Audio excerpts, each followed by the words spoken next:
Can you tell me what are the 4 basic tissues that are present in human body? Yes, one is epithelial tissue, then we have connective tissue, then we have muscular tissue, and finally we have nervous tissue. And we know that the nervous tissue in human beings is organized into a central nervous system and peripheral nervous system. The central nervous system includes brain and spinal cord, whereas peripheral nervous system includes a network of nerves referred to as cranial nerves and spinal nerves. The brain and spinal cord acts as the master control of each and every organ present in the body, and they control these organs through these cranial nerves or spinal nerves. In this session, let's learn more about these cranial nerves and their functional components. The learning objectives for this session are, by the end of completing this session, you should be able to define and list the cranial nerves. What are the 12 pairs of cranial nerves that we have? Then, classify them into sensory, motor, or mixed. Then, identify their attachment to the inferior surface of the brain or base of the brain. We need to know about every cranial nerve, where exactly it originates from the inferior surface of the brain. Then, we will discuss about identification of different foramina of the skull, through which these cranial nerves either enter or exit.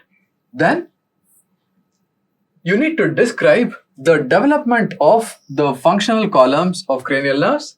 Then, describe the nuclei that are associated with each of these functional columns, and then identify the location of these cranial nerve nuclei and functional columns within different parts of brainstem. With these learning objectives, let's begin. Let's talk about cranial nerves now. Now, as I said, the brain and spinal cord will control each and every organ or tissue in the body through a network of nerves referred to as cranial nerves or spinal nerves. Now, how do we define cranial nerves? This is an image showing the 2 important components of central nervous system. So what do we have here? We have the brain with its different parts, and then we have the spinal cord. This is the spinal cord. Now, what exactly are cranial nerves? Remember, cranial nerves are those nerves which are attached to the brain. Could be different parts of the brain. Right? We are not worried about whether it is attached to forebrain, midbrain, or hindbrain, but all the nerves that are arising or that are attached to brain, these are referred to as what? These are referred to as cranial nerves. Right? These are cranial nerves. Similar to that, when we have nerves arising from the spinal cord, we refer this to as the spinal nerves. In human beings, we have about 12 pairs of cranial nerves, whereas at the same time we have about 31 pairs of spinal nerves. This is regarding the definition of cranial nerves. So I want you to remember, cranial nerves are the nerves which are attached to brain, different parts of the brain. Right, once we have learned this, let's learn few important facts regarding the cranial nerves. Now remember, we have how many pairs of cranial nerves? We have 12 pairs of cranial nerves, and these are numbered using the Roman numericals 1 to 12. So remember, whenever you represent cranial nerves, you always have to represent in Roman numericals. Right. Now the question is how the cranial nerves are numbered from 1 to 12. What is the basis for this? Remember, cranial nerves are numbered based on their attachment. Now, attachment to where? Remember, attachment to the inferior surface of the brain. Right? Based on their attachment to inferior surface of the brain, these are classified as 1 to 12. How exactly? The most anterior cranial nerve is referred to as cranial number 1. Then, the most posterior nerve to be attached in the inferior surface of the brain is referred to as cranial nerve 12. So, cranial nerves are numbered from anterior to posterior based on their attachment to the inferior surface of the brain. Right? This is regarding their attachment and how they are numbered. Then, cranial nerve 1 and cranial nerve 2. That is, olfactory nerve and optic nerve. Remember, these are attached to forebrain. These are attached to forebrain. Then, starting from cranial nerve 3, that is oculomotor nerve, to cranial nerve 12, that is hypoglossal nerve, all these are attached to brainstem. Now, can you tell me what is brainstem? Brainstem includes midbrain, pons, and medulla oblongata. Right? We will discuss where exactly cranial nerve 3 to 12 are attached to different parts of the brainstem. But remember this important fact, 1 and 2 are attached to forebrain, and then we have 3rd to 12th cranial nerves which are attached to brainstem. Now, one more interesting fact is a nerve called as nervi terminalis. Right? There is a nerve called as nervi terminalis which is closely related to the olfactory pathway. This is always, or this is almost referred to as the 0th cranial nerve. Now, sometimes they ask you this in Viva. Which nerve is called as the 0th cranial nerve? Right? So, remember it is nervi terminalis. Similar to this, we have something referred to as 13th cranial nerve. And which is the 13th cranial nerve? Remember, the nervus intermedius. The nervus intermedius, or otherwise referred to as the sensory root of facial nerve. This is sometimes referred to as the 13th cranial nerve. Now, these are some of the facts that are important for your Viva examination. Otherwise, remember, the total number of cranial nerves that we have in the human body are 12, numbered from 1 to 12. Right. Once we have learned this, let's see how exactly the cranial nerves are classified. The cranial nerves are classified as sensory. Right? We have sensory nerves. What do we mean by this? The main function or the chief function of these cranial nerves is carrying sensation. That's it. Right? They do not involve in any other function. So these are referred to as purely sensory cranial nerves. Similar to that, what we have is, we have motor nerves. Right? These are purely motor. Right? These are purely motor cranial nerves. And then we have a mixture of these two functions, which are referred to as mixed cranial nerves. Now, 1 to 12 cranial nerves, how exactly are they grouped into these nerves? Now, to remember this, we have an easy mnemonic. Let's try to write it down. Okay? Now, this mnemonic goes like this. Some say marry money, but my brother says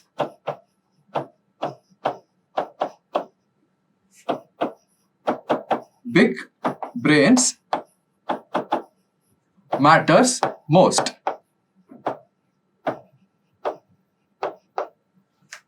Now, this is the mnemonic that we can use to remember the classification of cranial nerves. Now, let's try to write it down.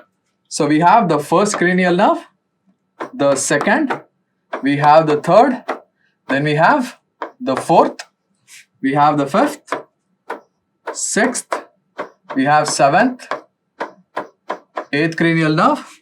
Here we have the 9th, 10th, 11th, and 12th. Now, how to remember now? Remember, S stands for sensory. Right? S stands for sensory. B stands for both, which means it is a mixed nerve. Right? And M stands for motor nerve. Right? So, what does this mnemonic say? The first cranial nerve or olfactory nerve is sensory. Optic nerve is sensory. The third cranial nerve, which is oculomotor, is purely motor. Then we have trochlear nerve, which is purely motor again. We have trigeminal nerve or the fifth cranial nerve, which is a mixed cranial nerve.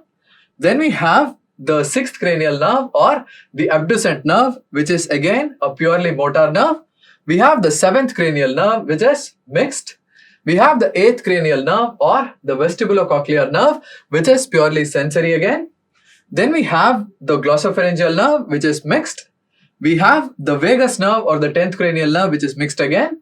Then we have the axillary nerve, which is purely motor. And finally, we have the hypoglossal nerve, which is purely motor again. This is a mnemonic which you can use to remember the classification of the cranial nerves.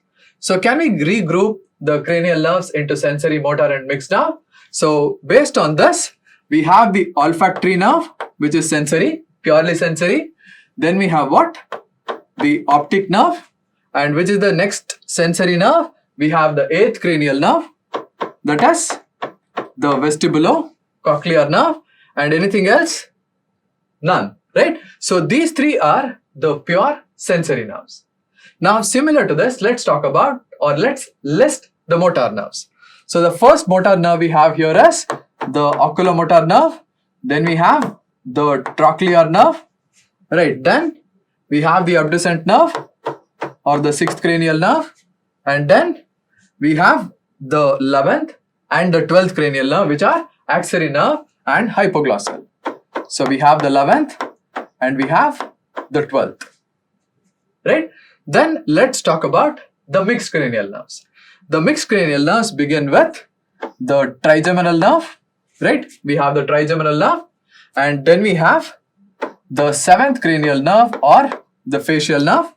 And apart from this, what we have the 9th and 10th nerve, that is glossopharyngeal and vagus nerve, right? This is how we can remember the classification of cranial nerves, right? They are classified mainly into, remember, sensory, motor and mixed, and use this mnemonic to remember the classification of these cranial nerves into sensory, motor or mixed. Some say marry money, but my brother says big brains matter most, right? This is regarding classification of cranial nerves, right? Once we have learned this, we need to know where exactly these cranial nerves are attached to the inferior surface of the brain, right? In the beginning, we said that the first two cranial nerves, which are the first two cranial nerves, the olfactory nerve and the optic nerve, where they are attached to forebrain. So let's try to identify them. The first cranial nerve is seen partly here. In fact, this is not the first cranial nerve, but this is the tract associated with the first cranial nerve. Remember, the first cranial nerve is olfactory nerve and it pierces the cribriform plate of ethmoid, forms the olfactory bulb and olfactory tract, and this is the olfactory tract. Fine. So we will name this as the first cranial nerve or the olfactory nerve. Now again, remember, this is not the true nerve. This is the olfactory tract, which is formed by the union of number of olfactory nerves. Right. This is regarding the first cranial nerve. What about the second cranial nerve? Now, if you come slightly behind, can you see this? This is the optic nerve, right? The second cranial nerve or the optic nerve. So what we have done now, we have the inferior surface of the brain in which we identified the first two cranial nerves which are attached to the forebrain, right? Then we also said that cranial nerve 3rd to 12th are attached to different parts of the brainstem. Now what are the different parts of the brainstem? Let's try to identify them first. Here we have the midbrain, that is the cephalic portion of the brainstem, and what we have here, this is the pons, right? And what we have here, this is the medulla oblongata. Now let's try to understand the attachment of the last 10 pairs of cranial nerves to different parts of the brainstem. Remember, the next cranial nerve we have is what? The 3rd cranial nerve, also referred to as oculomotor.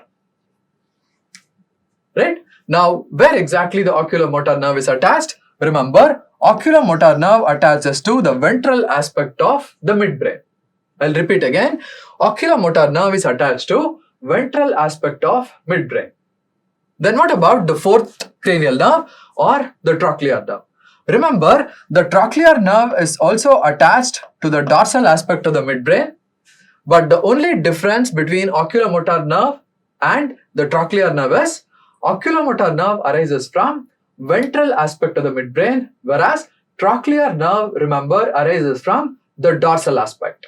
So we will write it in a different color. This is our fourth cranial nerve or trochlear nerve. Now, why I'm writing this in a different color? I'll repeat again. Trochlear nerve is the only cranial nerve that is attached to the dorsal aspect of the midbrain. Right? This is regarding the first four cranial nerves. So we have two cranial nerves, oculomotor and trochlear, which are attached to the midbrain. Right? Let's talk about the next nerve. The next nerve is the trigeminal nerve, which usually arises by two distinct roots. Right? It has got a motor root and a sensory root. So this is the trigeminal nerve. Right. So trigeminal nerve is attached where?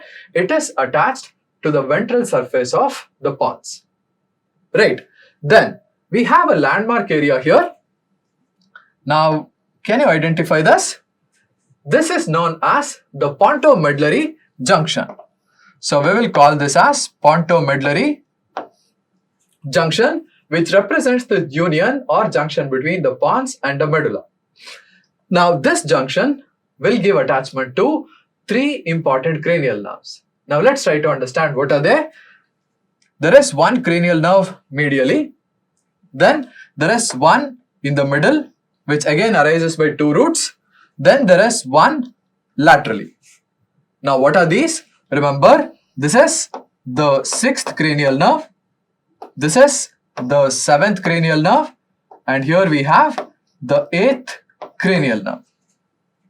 So what are these? The abducent nerve, facial nerve, and then vestibulocochlear nerve. Where are they attached? Remember, they are attached to pontomedullary junction. That is, from medial to lateral, we have the attachment of abducent nerve, then facial nerve, and then vestibulocochlear nerve. So this is how the first 8 cranial nerves are attached to different parts of the brainstem.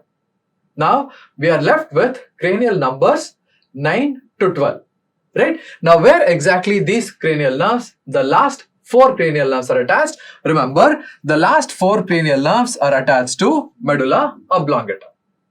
Where exactly in medulla oblongata? Again, in order to identify this, we need to identify few landmarks. What we have here is, this is referred to as anteromedian fissure. Right? On either side of anteromedian fissure, we have a swelling. This swelling is the pyramid. Right? After pyramid, there is one more swelling, that is olive. Right? And lateral to olive, we can see one more swelling, and that swelling is what we refer to as inferior cerebellar peduncle. Right? So these are the 3 swellings which are seen in the medulla from medial to lateral. Right? Pyramid, olive, and inferior cerebellar peduncle. Now these are separated by 2 sulci. There is one sulci here and there is another sulci here. Now what are these sulcus? The sulcus that separates the pyramid and the olive, we refer it to as anterolateral sulcus.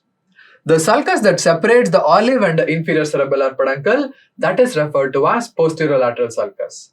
Now why we need to know all this? Remember, the last 4 cranial nerves are attached exactly like this. The first cranial nerve we have here is this, then we have one more, and then we have one more cranial nerve. Now what are these? Remember, these are respectively the 9th cranial nerve or the glossopharyngeal nerve, and then what do we have here? This is the 10th cranial nerve or the vagus, and finally what we have here, this is the cranial root or cranial part of axillary nerve, the 11th cranial nerve. So where exactly is the attachment of 9th, 10th and 11th cranial nerve? Remember, it is into the posterolateral sulcus of medulla oblongata that lies between olive medially and inferior cerebellar peduncle laterally. Right? This is regarding the attachment of 9th, 10th and 11th cranial nerve. So what we are left with? We are left with the last cranial nerve, and the last cranial nerve is attached here to the anterolateral sulcus. And what is this cranial nerve? Remember, this is our hypoglossal nerve. Done? So where exactly is the attachment of hypoglossal nerve? Remember, hypoglossal nerve is attached between the pyramid medially and the olive laterally to which sulcus? Anterolateral sulcus. Right? This is what you need to know regarding the attachment of the cranial nerves to the inferior surface of the brain. Right? Remember, the first two cranial nerves are attached to forebrain. Then oculomotor and trochlear nerve are attached to the midbrain. Then we have the trigeminal nerve which arises from the pons. Then we have abducent, facial and vestibulocochlear nerve which arises from the junction between pons and medulla or pontomedullary junction. Then we have the last four cranial nerves, that is 9th, 10th and 11th, glossopharyngeal, vagus and cranial root of axillary nerve, which are attached to the posterolateral sulcus of the medulla, whereas the last cranial nerve or the hypoglossal nerve is attached to the anterolateral sulcus of medulla oblongata. This is regarding the details of the cranial nerve attachments. Right.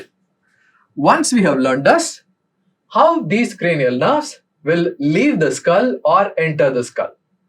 Now, what do I mean by this? Remember, when we are talking about the sensory nerves, they always ascend towards the brain, right? So they need some foramina to enter into the skull.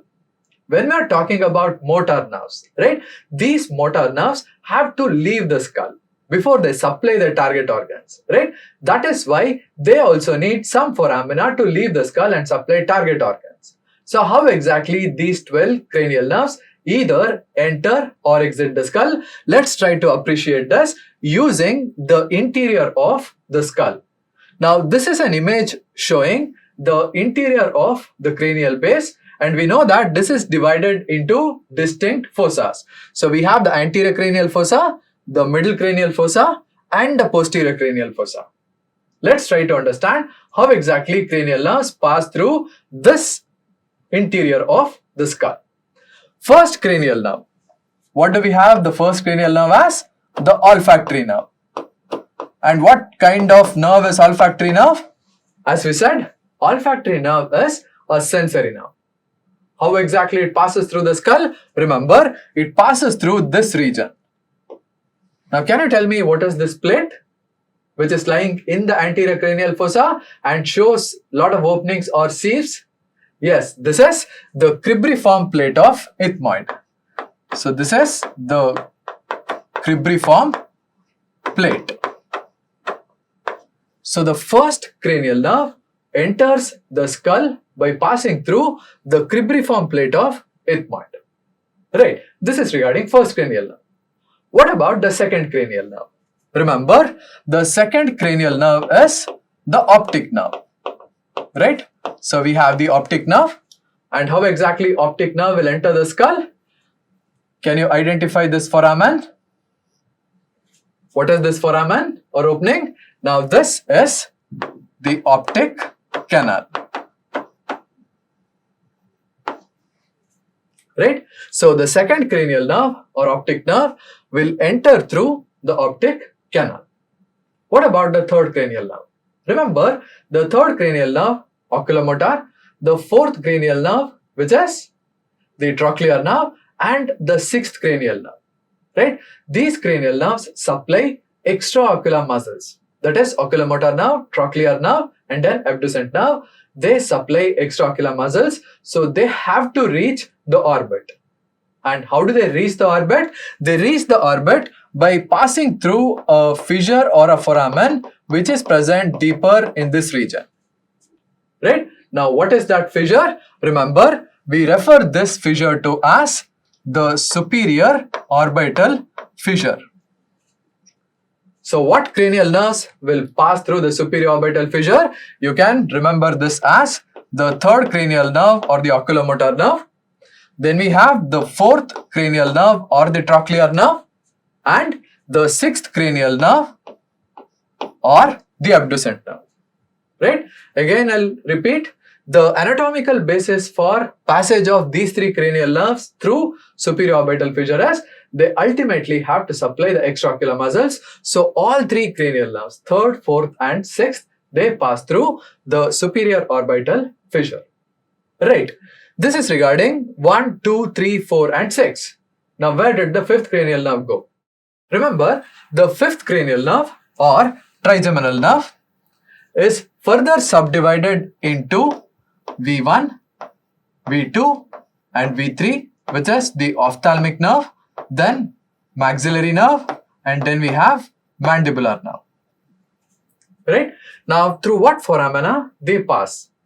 When we talk about the ophthalmic nerve, right? The ophthalmic nerve will further split into the lacrimal nerve, frontal nerve, and nasociliary nerve. Right? All these nerves will again pass through the superior orbital fissure. Right? So this is regarding the fate of ophthalmic division of the trigeminal nerve. Done. What about the maxillary nerve? Remember, the maxillary nerve will pass through a foramen which is present here. Now, can you tell me what is that foramen? Yes, that is the foramen rotundum. So, foramen rotundum will allow for the entry of maxillary nerve. Right. Then what about the mandibular nerve? The mandibular nerve, remember, will pass through this foramen. Now, can you tell me what is that foramen? Huge oval-shaped foramen? Yes, that is the foramen ovale. Right? So, the fate of trigeminal nerve is not like it is passing through a single foramen. The ophthalmic division splits into, as I mentioned, nasociliary, lacrimal and frontal nerves, all of which will again pass through the superior orbital fissure. Maxillary nerve will enter the skull through foramen rotundum, and then we have the mandibular nerve which will pass through foramen ovale. This is regarding the first 6 cranial nerves, how they enter or leave the skull. Then, which is the next nerve? The next nerve we have is the 7th cranial nerve. Which is the 7th cranial nerve? The 7th cranial nerve is the facial nerve. So, how exactly the facial nerve will enter or leave the skull? Now, regarding facial nerve, there is a peculiarity. Let's try to learn. Now, we have a foramen here, and this foramen is referred to as the internal acoustic meatus. Right? The internal acoustic meatus will allow for the passage of the 7th cranial nerve as well as 8th cranial nerve. That is facial nerve and vestibulocochlear nerve. Right? Fine. The fate of vestibulocochlear nerve, it has to innervate the structures of the inner ear, so it does not exit the skull. But the fate of facial nerve is, it has to come out of the skull and it has to supply the structures in the face. So how exactly the facial nerve comes out? Remember, the first thing is, it enters or it passes through the internal acoustic meatus, enters into middle ear, but remember, it leaves through a foramen called as stylomastoid foramen. So this is one peculiarity regarding facial nerve I want you to remember. It enters through the internal acoustic meatus, but it leaves the skull. Right? Remember, it leaves the skull by passing through the stylomastoid foramen. This is regarding the facial nerve and the vestibulocochlear nerve. Then the last 4 cranial nerves. The 9th, 10th and 11th cranial nerve. Right? That is glossopharyngeal, the cranial root of axillary nerve and vagus nerve. They have a common foramina through which they will pass. Right? What are they? Now remember, just beneath the internal acoustic meatus, we have this foramen. Now what is this foramen? This foramen is referred to as the jugular foramen. And jugular foramen will allow for the passage of what nerves? Remember, 9th, then we have 10th, and we have the 11th cranial nerve. Right? This is regarding the 9th, 10th and 11th cranial nerves. Then we are left with the last cranial nerve. Now, how do the last cranial nerve exit? Remember, just beneath the jugular foramen, we have one more opening here. And what is this opening? This is referred to as the hypoglossal canal. And as the name suggests, this will allow for passage of the 12th cranial nerve or the hypoglossal nerve. Right? And if you observe, the last 6 cranial nerves, that is the facial nerve, vestibulocochlear nerve, the glossopharyngeal, vagus, axillary and hypoglossal nerve pass through foramina which are present in a straight line. If you draw a straight line that passes through the internal acoustic meatus, jugular foramen and hypoglossal canal. This is exactly how the 12 pairs of cranial nerves either enter or exit the skull. And this is very often asked in your practical exam as spotter question or discussion topic. So you need to know in detail the attachment to the cranial nerves to the inferior surface of the brain, and also you should know the details of the foramina through which it comes out or it enters. Right? This is regarding the entry and exit of cranial nerves. Right.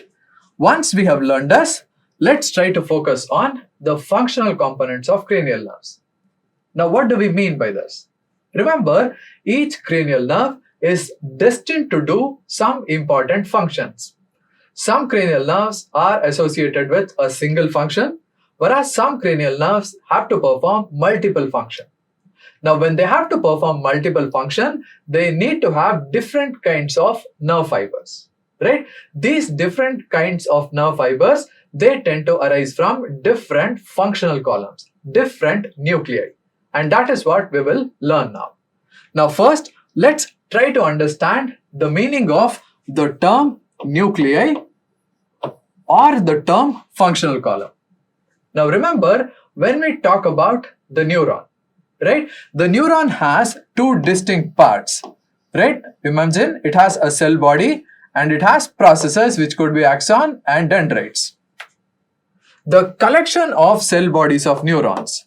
When we talk about cell bodies, the collection of cell bodies of neurons within the CNS is referred to as special names, and within the PNS they are called something else. Remember, collection of cell bodies of neurons within the central nervous system can be referred to as gray matter when the collection is diffuse. Right? When the collection is localized, we call it as nucleus. Right? Similarly, when cell bodies collect within the peripheral nervous system, we call it as what? We call it as ganglia. Done? So, when we refer to nucleus from now onwards, remember, we refer to collection of cell bodies of neurons within the CNS which is localized.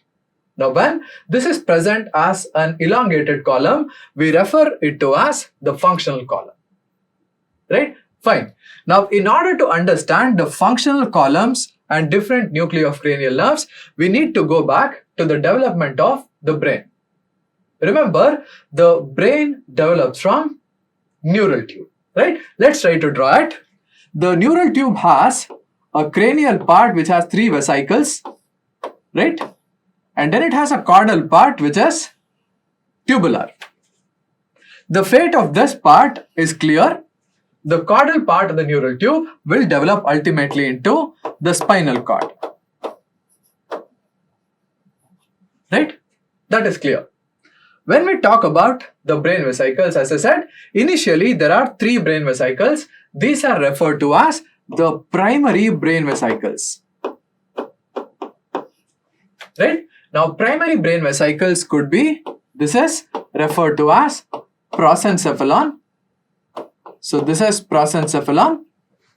Then we have the mesencephalon. Right? And then here we have the rhombencephalon. This is the rhombencephalon. Now, each of these brain vesicles except the mesencephalon undergoes further subdivisions.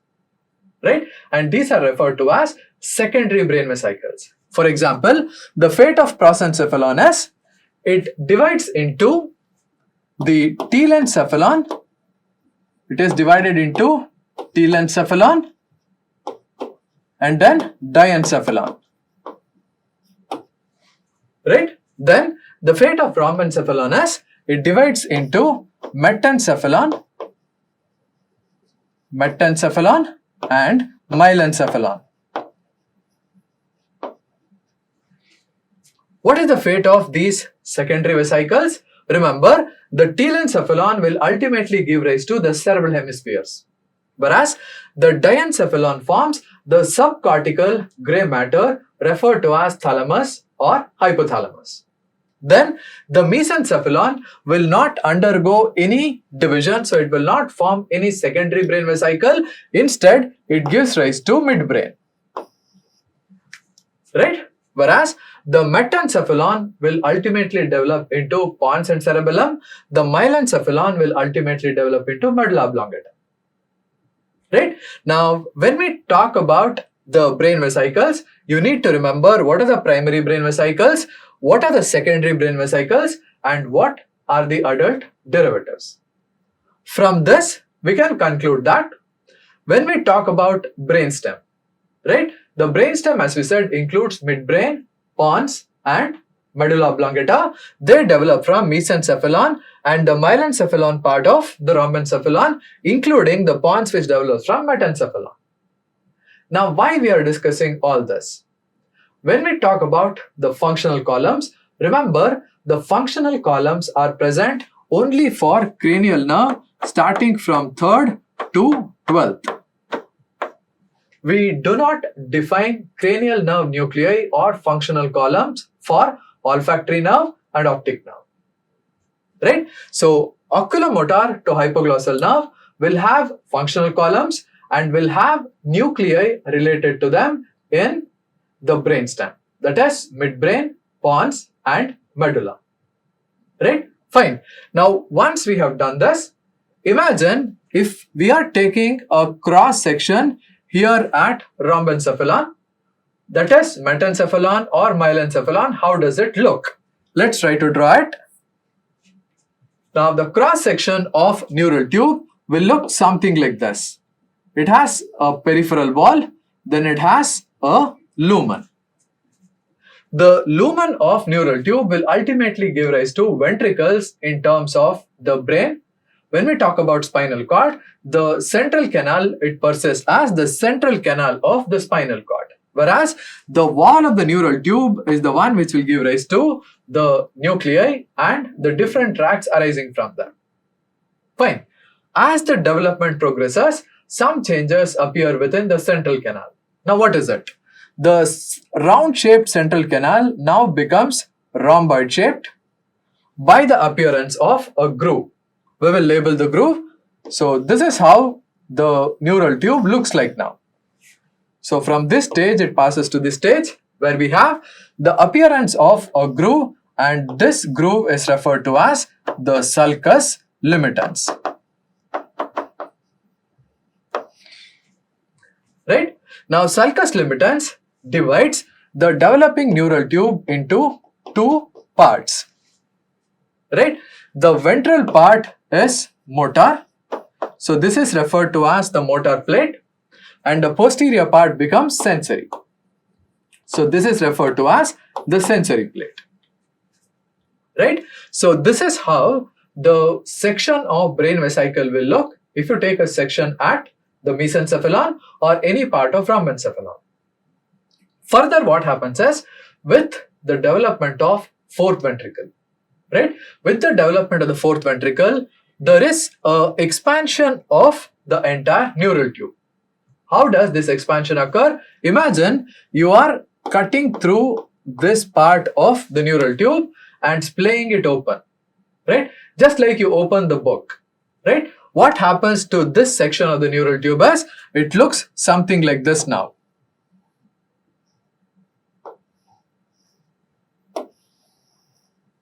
Right? So let's imagine these are the cut ends, right? Where you have made a cut.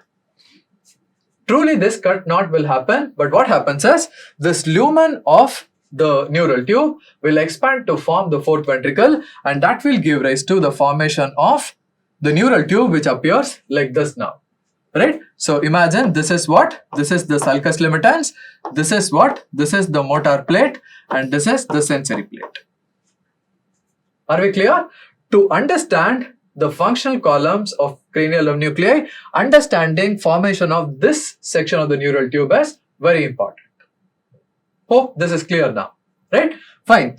Taking this section, we will see how exactly the functional columns make their appearance. Right. Let's draw the section of the neural tube again. As I said, The neural tube looks something like this now. We have the roof of the fourth ventricle, then we have the wall of the rhomencephalon, let's say. And again, so we have, this is the fourth ventricle. And what is this? This is the sulcus limitans. And what is this plate? This is sensory plate, and this is the motor plate. Right? Now, how exactly the functional columns make their appearance? Remember, the first functional columns to appear are appearing close to the sulcus limitans, and these are referred to as, since it is present in which column? It is present in the motor column or the motor plate. So we call this as the efferent column. Right? Now this column is referred to as visceral efferent column. Now what do we mean by this? Remember, the visceral efferent column will supply three structures. These are smooth muscles, cardiac muscles, or glands. So basically, when we talk about the visceral efferent component, they form the autonomic part of the nervous system, supplying either smooth muscle, cardiac muscle, or glands. At the same time, we have appearance of one more column in the sensory plate. And what do we call this? We call this as the afferent column. And since it is present close to the sulcus limitans, we call this as the visceral afferent column. Right? The visceral afferent column, remember, carries the sensation from the same organs. Done. So this is regarding the first column. Then the second column to make its appearance is a column in the motor plate, and we call this as the somatic efferent column. Now what does somatic efferent column do? Remember, the somatic efferent column will supply muscle derived from the cranial myotomes.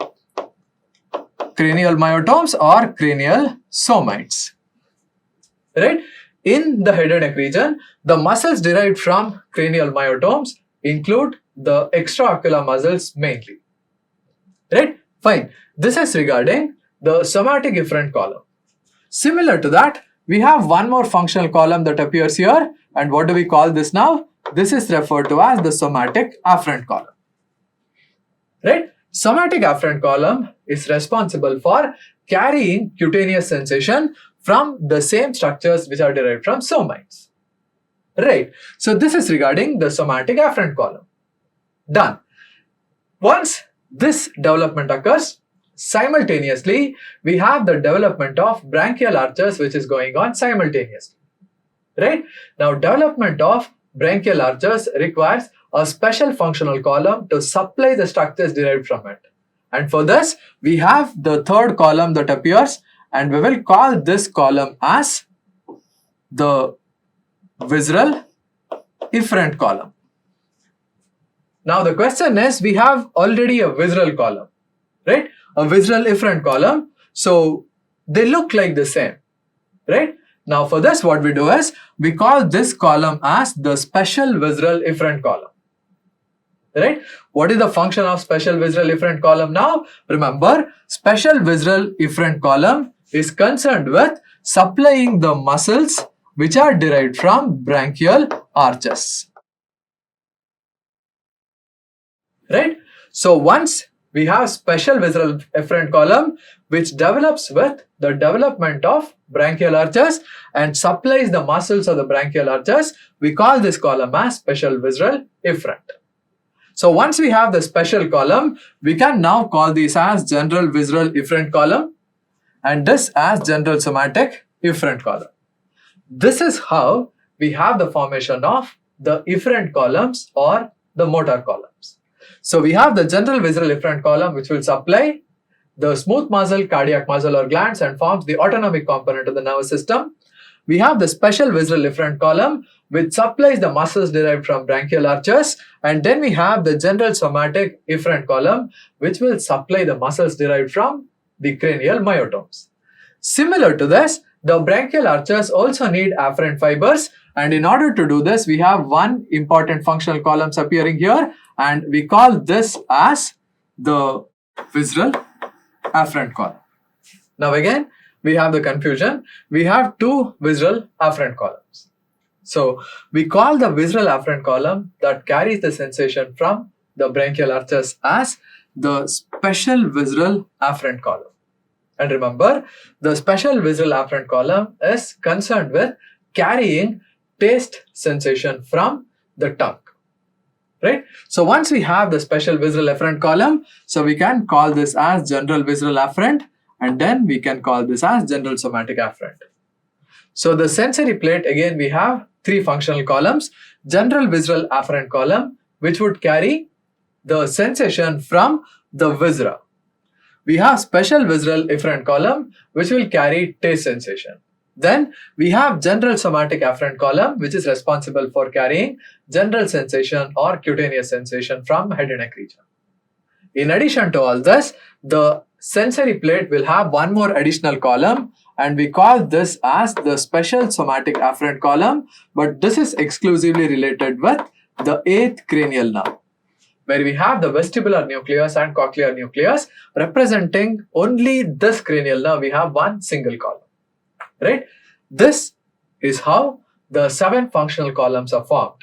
So we have 3 efferent columns and we have 4 efferent columns or afferent columns which give sensory fibers, and efferent columns which give the motor fibers.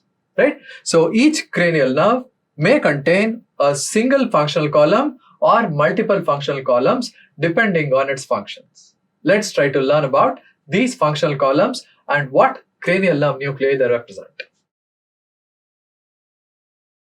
Let's use this tabular column to simplify the position of cranial nerve nuclei in different parts of the brainstem. At the same time, we will try to identify what functional components they are associated with. Right? So what we'll do is, we will use this part to write about the efferent column.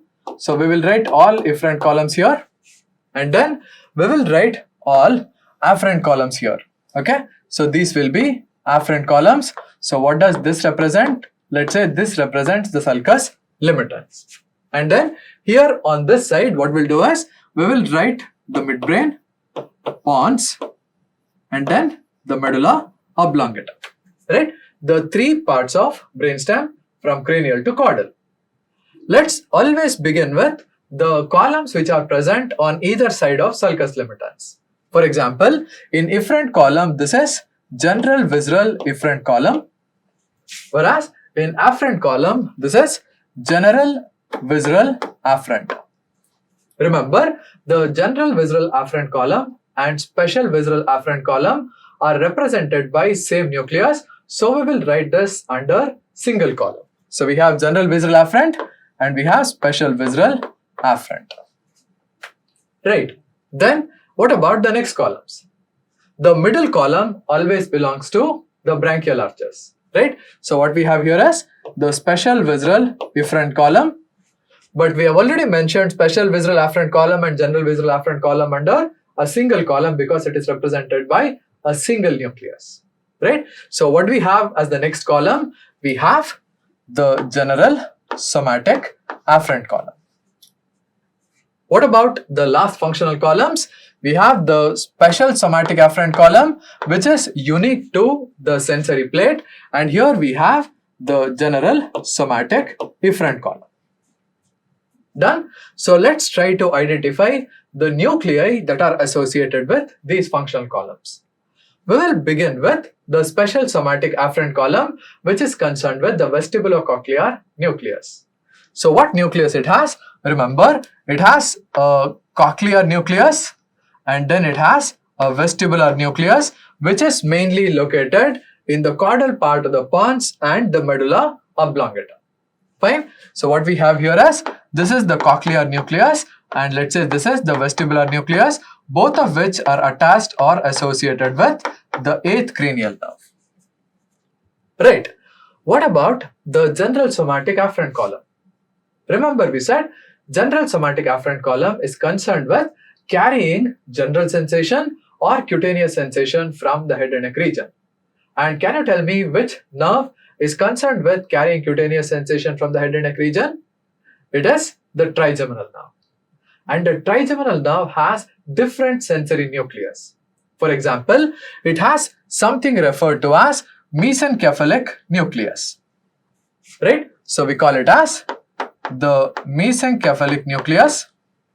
Right? Then it has a chief sensory nucleus. So this is referred to as chief sensory nucleus. Then it has something referred to as spinal nucleus. The peculiarity of the spinal nucleus is it extends throughout the brainstem. So let's say this is the spinal nucleus. So spinal nucleus. So what about general somatic afferent column? General somatic afferent column includes mesencephalic nucleus of trigeminal nerve, which is located in midbrain. Then it has the chief sensory nucleus, which is located in pons. Then it has a spinal nucleus which extends throughout the midbrain, pons, and the medulla oblongata. Right? This is regarding the general somatic afferent column. Done. What about general visceral afferent and special visceral afferent column? Remember, when we talk about the special visceral afferent column, it is concerned with carrying the taste sensation. Taste sensation from where? Taste sensation from the tongue. Let it be anterior 2/3, posterior 1/3, or posterior most part of the tongue. The taste sensation from all the three parts is ultimately carried to one single nucleus. And what is this nucleus? This nucleus is referred to as the nucleus tractus solitarius. Right? And nucleus tractus solitarius is located in the medulla oblongata. The nucleus tractus solitarius will also receive the general visceral afferent fibers. Right? So remember, for general visceral afferent sensation and special sensation like taste, there is only one nucleus, that is nucleus tractus solitarius, which is located within the medulla oblongata. Right? This is regarding the nuclei associated with the sensory columns and different nuclei that represented and which part of the brainstem are they located. Now let's talk about the efferent column. First, let's begin with the discussion of general visceral efferent column. As I said, general visceral efferent column is concerned with supplying three structures only: smooth muscles, cardiac muscles, or glands. Now, what nuclei are represented by this? In midbrain, we have a general visceral efferent nucleus, which is referred to as the Edinger-Westphal nucleus. Remember, the Edinger-Westphal nucleus is responsible for supplying the pupillary muscles. Right? So they supply smooth muscles, and that nucleus is Edinger-Westphal nucleus, which is located in midbrain. Fine. This is regarding the smooth muscles. Now, smooth muscles, remember, are also present elsewhere in the body. They are present as component of blood vessels. They are present as components of hollow organs like GIT, urinary tract, respiratory tract. So what nucleus represents this? Remember, this nucleus should also supply cardiac muscles, or this column should also supply cardiac muscles. Now, which is the nerve which innervates the smooth muscles in the body and also the cardiac muscles in the body? Yes, it is the vagus nerve. And what nucleus is associated with vagus nerve and general visceral efferent column? Remember, this is referred to as the dorsal nucleus of vagus. Right? So, dorsal nucleus of vagus belongs to general visceral efferent column, and it innervates all the smooth muscles in the body and all the cardiac muscles in the body. Right? So, we have one nucleus which was supplying smooth muscle. We have one nucleus which is much more extensive in function, supplies both smooth muscles as well as cardiac muscles. Now, are there any glands in the head and neck region which receive innervation? Yes, there are the salivary glands like parotid, submandibular, and sublingual. There are lacrimal glands, there are palatine glands, there are nasal glands, there are a lot of glands. And these have to secrete. And these secretomotor fibers come from different nuclei. What are these nuclei? Remember, these nuclei are referred to as the superior salivatory nucleus, inferior salivatory nucleus, and then we have lacrimatory nucleus. And where exactly these nuclei are located? These nuclei are located within the pons. Superior salivatory nucleus is associated with the facial nerve, it carries secretomotor fibers to submandibular and sublingual salivary glands. Whereas the inferior salivary nucleus is concerned with glossopharyngeal nerve and it carries secretomotor fibers to parotid gland. When we talk about lacrimetal nucleus, remember lacrimetal nucleus innervates the lacrimal glands and this is associated with the greater superficial petrosal nerve, which is a branch of facial nerve. Right. This is regarding the general visceral efferent column. Done. Then let's come to special visceral efferent column. What is special visceral efferent column? As we learnt, special visceral efferent column will innervate the muscles derived from branchial arches. Now let's take a minute to recall what muscles develop from branchial arches. Can you tell me what are the muscles of first branchial arch? Good. They are muscles of mastication. What about the second arch muscles? Facial muscles. What about third arch muscle?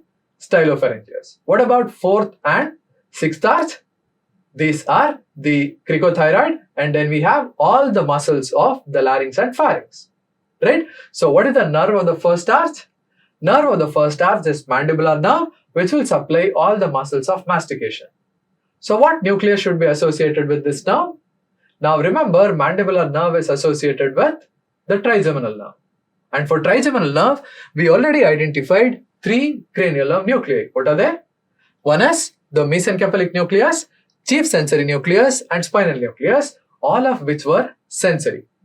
Now, what is the motor nucleus of the trigeminal nerve referred to as and where exactly it is present? Remember, it is located in the pons and we call this as the motor nucleus of trigeminal nerve. Right? So we have the motor nucleus of trigeminal nerve which will innervate the muscles of mastication.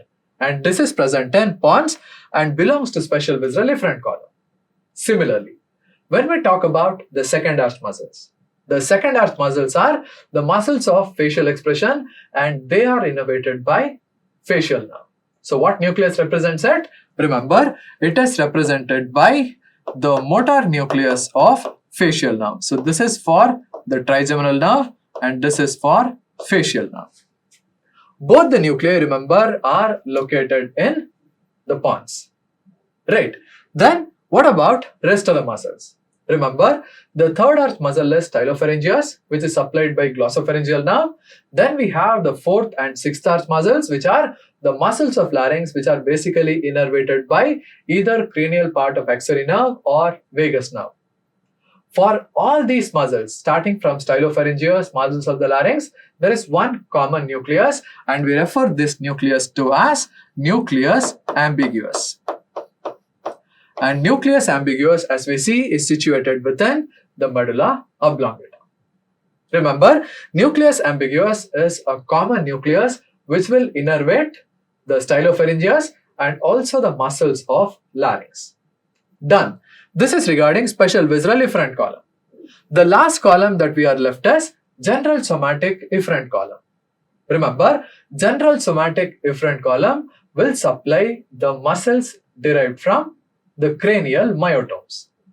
Now remember, in the region of head and neck, the cranial myotomes gives rise to extraocular muscles, and apart from extraocular muscles, it also gives to the muscles of the tongue. Let's talk about extraocular muscles. Right? Now, extraocular muscles, as we know, have recti and obliques, and we all know the mnemonic, right? LR6, SO4, and rest by 3. That is, lateral rectus is supplied by LR6, that is abducent nerve. Superior oblique, SO4, it is supplied by trochlear nerve, and all other muscles are supplied by the oculomotor. So the cranial nerves that are associated with supplying the extraocular muscles are oculomotor nerve, then we have trochlear nerve and abducent nerve. Where exactly these nuclei are located and what are they called as? Remember, we have the oculomotor nucleus which lies within the midbrain, and then we have the trochlear nucleus which lies within the midbrain, and then we have the abducent nucleus which is located within the pons. So oculomotor and trochlear nerve nuclei are located in midbrain, whereas abducent nerve nuclei is located within the pons. Then What about the medulla oblongata? Does it contain any nucleus? Remember, apart from extraocular muscles, I said the muscles of cranial somites include the tongue muscles which develop from occipital myotomes. And as we know, these are supplied by the hypoglossal nerves. Right? So what nucleus is associated with this? We call this as the hypoglossal nucleus. And where is it present? It is present in the medulla oblongata. Right? Now here we have the complete picture of the cranial nerve nuclei, where they are present and what functional columns they are associated with. For example, if I ask you, what are the functional columns or functional nuclei associated with the general somatic afferent column, your answer would be, it includes the oculomotor nucleus, trochlear nucleus, abducent nucleus, and then hypoglossal nucleus. Right. Imagine my question is, what are the cranial nerve nuclei that are present in midbrain? You can see cranial nerve nuclei present in midbrain include the oculomotor nucleus, trochlear nucleus, Edinger-Westphal nucleus, and also mesencephalic nucleus. Similarly, when we talk about pons, pons has abducent nucleus. It has the nucleus of the motor nucleus of trigeminal nerve and motor nucleus of facial nerve. It includes superior salivatory, inferior salivatory, lacrimotory nucleus. Then it also has the chief sensory nucleus of trigeminal nerve along with extension of spinal nucleus of trigeminal nerve. When we talk about medulla oblongata, it has hypoglossal nucleus, nucleus ambiguous, dorsal nucleus of vagus, nucleus tractus solitarius, the spinal nucleus of trigeminal nerve, and also includes the vestibular nucleus. Right? So, if you can write this table, if you understand this concept, you can write the functional column for any cranial nerve. You can identify cranial nerve nuclei for any functional column, and you can also recall in which part of the brainstem they are located. Right? This is regarding the details of the positions of the cranial nerve nuclei with respect to the brainstem and with respect to their functional columns. Right? Fine. Once we have done this, let's try to identify this in an actual specimen of the brainstem. Right? As we have learned, this is the limit of the midbrain, and this is the pons, and till here we have the medulla. So what are the nucleus that are present in midbrain? Let's try to recall. Now we know that midbrain has the motor nucleus for oculomotor nerve. So let's say this is the oculomotor nucleus. Then it has trochlear nucleus, right? Apart from oculomotor nucleus and trochlear nucleus, it also contains what? Edinger-Westphal nucleus, right? And there is one sensory nucleus, and what is that? This is the mesencephalic nucleus, right? In addition to this, we said throughout the extent of the brainstem, we have one common nucleus. Can you tell me what is this? This is the spinal nucleus. Similarly, when we talk about pons, pons, remember, has the motor nucleus of trigeminal nerve, then it has motor nucleus of the abducent nerve, and it also has the motor nucleus of facial nerve. In addition to this, it also contains superior salivatory nucleus, inferior salivatory nucleus, and then lacrimotory nucleus. These are the efferent nuclei. When we talk about the afferent nuclei, remember the main afferent nuclei present here is the chief sensory nucleus of trigeminal nerve and also part of the cochlear nucleus. Right. When we talk about the medulla oblongata, remember the medulla oblongata has the hypoglossal nucleus, right? Then it has the nucleus ambiguous and also has the dorsal nucleus of vagus. In addition to this, it has nucleus tractus solitarius, then it has the vestibular nucleus, and it also has the spinal nucleus, right? This is how we locate the position of different cranial nerve nuclei in different parts of the brainstem, right? This concept is very important to understand the anatomy of cranial nerves right? The fibers that come from cranial nerves, and this is also important in view of your exams, right? Both your theory exams as well as entrance exams. There are a lot of questions that are frequently asked, especially in entrance exam, based on this concept, right? Fine. This is regarding the position of cranial nerve nuclei as identified in the specimen of the brainstem, right? Once we have learned this, let's try to assess ourselves whether what we have learned we have really understood or not, right?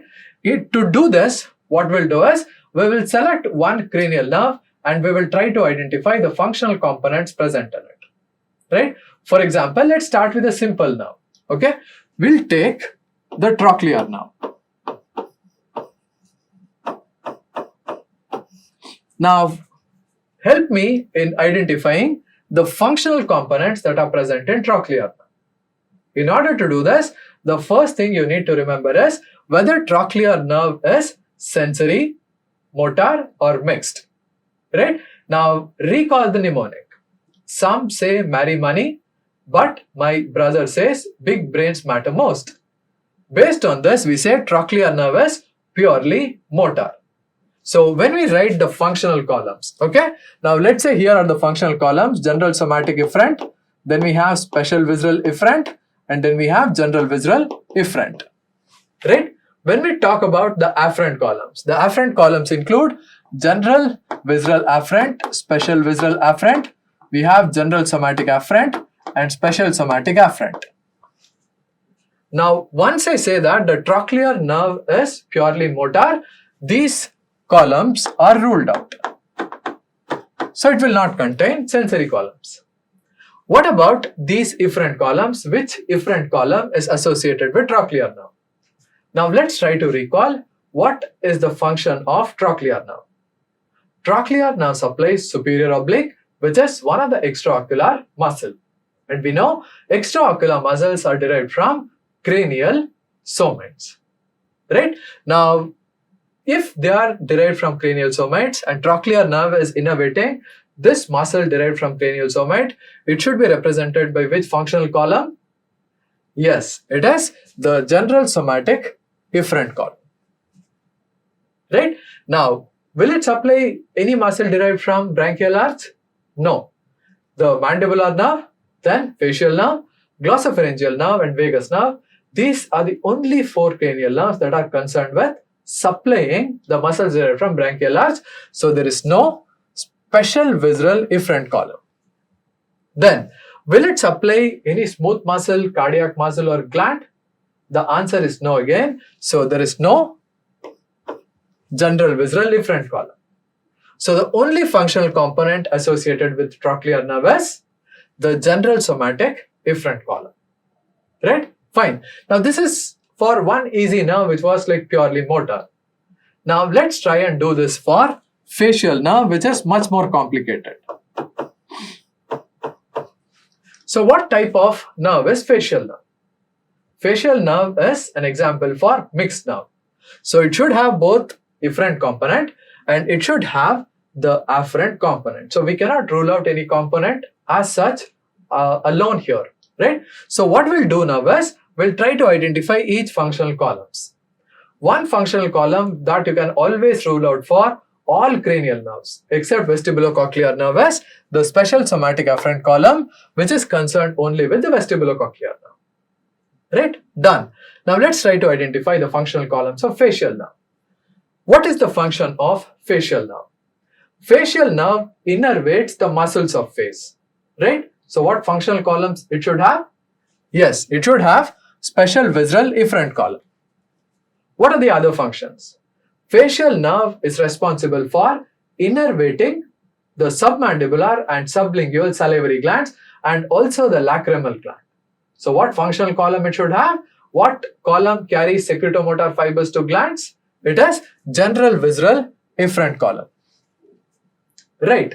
What about other functions of facial nerve? Remember, facial nerve through chorda tympani will carry taste sensation from the anterior 2/3 of the tongue. And this is represented by the special visceral afferent column. What are the other functions?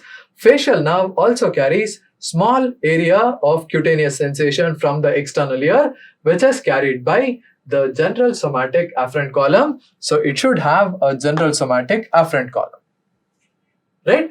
This is regarding the functions of the facial nerve and what are the cranial nerve component or functional components present in the facial nerve.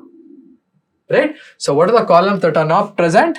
The general somatic efferent component and also general visceral afferent component. Right?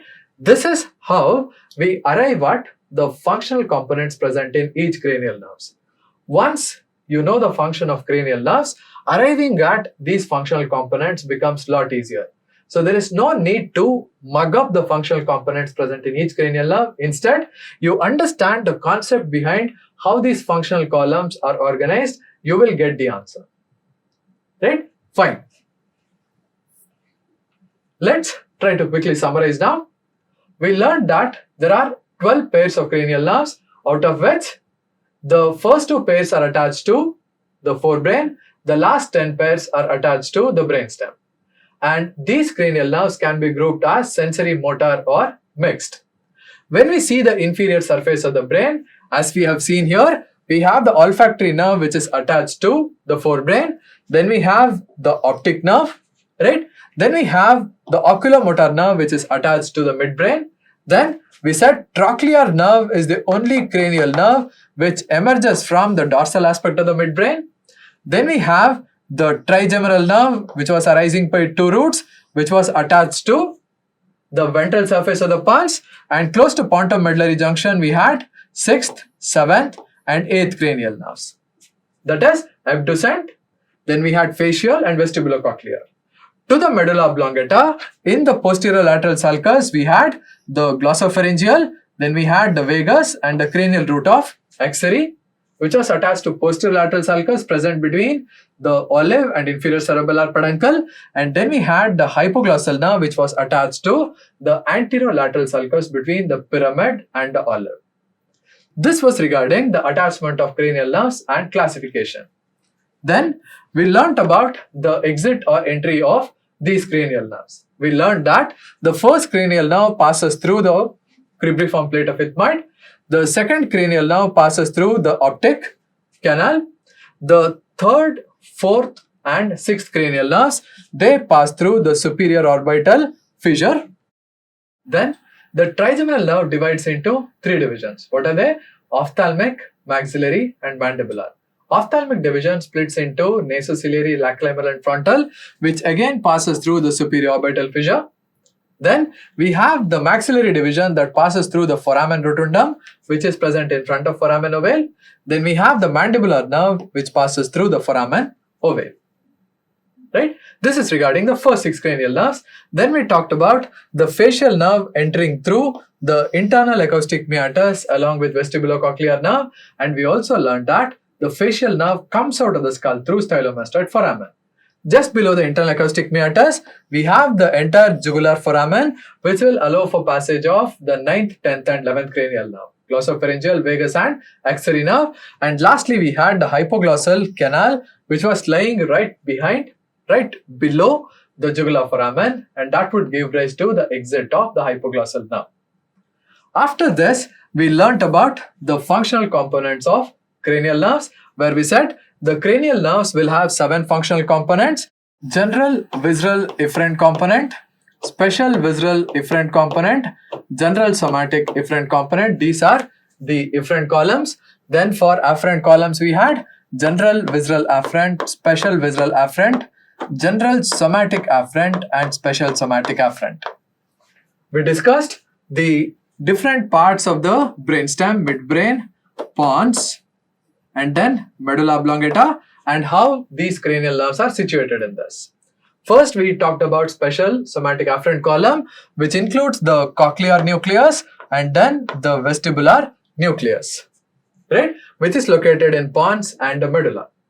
Then we talked about general somatic afferent column, concerned with carrying the general sensation from the head and neck, and these are the nuclei represented. It has mesencephalic nucleus of trigeminal nerve, then it has the sensory nucleus of trigeminal nerve, and then it has the spinal nucleus of trigeminal nerve, which extends throughout the length of the medulla oblongata.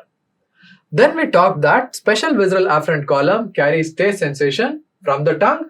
General visceral afferent column carries the sensation from the viscera. And there is only one nucleus represented, that is nucleus tractus solitarius, which is located in the medulla oblongata. Then we talked about the general visceral efferent column, which supplies smooth muscles, cardiac muscles, and glands, and this is represented by the Edinger-Westphal nucleus, which is present in the midbrain. Then we have the superior salivatory nucleus, inferior salivatory nucleus, and lacrimetal nucleus, which are present in pons. And then we have the dorsal nucleus of vagus, which is located within the medulla oblongata. Then we talked about special visceral efferent column, which supplies the muscles derived from branchial arches, and we said that for these we have the motor nucleus of trigeminal nerve. Then it has motor nucleus of facial nerve, which supplies the muscles derived from second pharyngeal arch. Then we have the common nucleus referred to as nucleus ambiguous, which is common for glossopharyngeal, vagus, and cranial root of axillary nerve. Right? This is regarding special visceral efferent column. Then we have the general somatic efferent column, which will supply or innervate the muscles derived from cranial myotomes. And this includes the oculomotor nucleus in the midbrain. Then we have the trochlear nucleus. Then we have the abducent nucleus, which is located in pons. And then for the medulla oblongata, or in medulla oblongata, we have the hypoglossal nucleus. Right? This is regarding the different functional columns, the different nuclei represented in each functional column, and regarding its location. Right? This is regarding the detailed anatomy of the cranial nerves, their classification, their functional columns, location, and functions of their nuclei. That's it for this session.